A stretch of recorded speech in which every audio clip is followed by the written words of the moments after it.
Hello guys, আসসালামু আলাইকুম। কেমন আছেন সবাই? This is me, three angels mother. Welcome to another new video. আপনাদের জন্য অসাধারণ একটি রেসিপি নিয়ে হাজির হলাম। এই রেসিপিটা অবশ্য পৃথিবীর এমন কোনো মানুষ নেই যে পারে না। তারপরও আমি আমার মতো করে ট্রাই করলাম। আমি যেভাবে তৈরি করি সেটাই আপনাদের সাথে শেয়ার করছি। আমার বাচ্চারা যেহেতু সবজি খেতে পছন্দ করে না, তাই আমি মাঝে মাঝে এভাবে একটু খাওয়ানোর চেষ্টা করি। আমার ঘরে যখন যে সবজি থাকুক না কেন, সেটা দিয়ে আমি ট্রাই করি। আজকে আমি তৈরি করছি সবজি রোল। আমার বাচ্চারা একেবারেই সবজি খায় না, অথচ রোল করে দিলে তারা খুব মজা করে খায়। আমি এখানে ব্রোকলি নিয়েছি, আলু নিয়েছি এবং পেঁয়াজের কলি নিয়েছি। ব্রোকলিগুলো আমি ছোট ছোট টুকরা করে এরপর একটা হ্যান্ড ব্লেন্ডারে এগুলো একটু কুচি কুচি করে নিয়েছি। অন্যদিকে আমি চুলায় একটি প্যান বসিয়ে দিয়েছি। প্যানটা প্রায় গরম হয়ে গেছে, তার মধ্যে আমি ব্রোকলি কুচানোগুলো দিয়ে দিলাম। এরপর আবার আলু কুচি করে রেখেছিলাম, সেটাও ব্লেন্ড করে প্যানের মধ্যে দিয়ে দিলাম।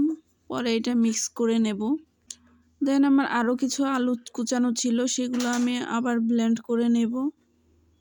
এটাই বেশ সুন্দরভাবে ব্লেন্ড করা হয়। এটা একেবারে মিহি হয় না, কুচি কুচি ভাব হয়। এর মধ্যে আমি মরিচ কুচি কুচি করে কেটে দিচ্ছি। এরপর নিচে লেগে গিয়েছিল, তার জন্য সামান্য একটু পানি দিয়ে সুন্দর করে নেড়ে চেড়ে নিচ্ছি। তারপর তার মধ্যে আমি পেঁয়াজের কলি কাটা দিয়ে দিয়েছি।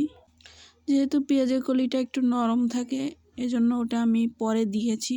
তার মধ্যে আমি লবণ, হলুদ, একটু চাট মশলা দিয়েছি, যেটা স্কিপ হয়ে গিয়েছে। পরে আমি সুন্দরভাবে এটা মিক্স করে নিচ্ছি। অন্যদিকে আমি একটা রুটি মেকার নিয়েছি, যেটার মধ্যে আমি পাতলা রুটি বানাবো। তার জন্য আমি একটা আটার ব্যাটার গুলি নিয়েছি। এটা এখন হিট হয়ে গিয়েছে। পরে সুন্দর করে পাতলা করে আমি রুটির মতো দিয়ে দিচ্ছি। তা হয়ে গেলে আমি একটু ঢেকে দেব কিছুক্ষণের জন্য। 1 মিনিটও না, কয়েক সেকেন্ডের জন্য এটা দিয়েছি। পরে এটা হয়ে গেল। আমি ওটা নামিয়ে আরও এভাবে পর্যায়ক্রমে অনেকগুলো বানিয়ে নিলাম। এদিকে আমি রোলগুলো ভাজার জন্য একটা নতুন ফ্রাই প্যান বের করে নিলাম, যেটার মধ্যে আমার পরিমাণ মতো তেল দিয়ে দিয়েছি। এটা যখন হিট হয়ে যাবে, তার মধ্যে আমি রোলগুলো সুন্দর করে রোলের শেপ করে তেলের মধ্যে দিয়ে দেব। এই পর্যায়ে তেলটা আমার বেশ গরম হয়ে গিয়েছিল, তাই আমি একটু কমিয়ে দিলাম চুলার আঁচটা। মিডিয়াম হিটে ভাজলে ভাজাটা অনেক সুন্দর হয়। আমি এখানে সব উল্টিয়ে পাল্টিয়ে ভেজে নিচ্ছি সুন্দর করে। এটা অনেক ধৈর্য নিয়ে উল্টিয়ে পাল্টিয়ে সুন্দর করে একটু ক্রিস্পি করে ভেজে নিতে হবে। এই তো তৈরি হয়ে গেল আমার অসাধারণ স্বাদের সবজি রোল। ভালো থাকবেন সবাই।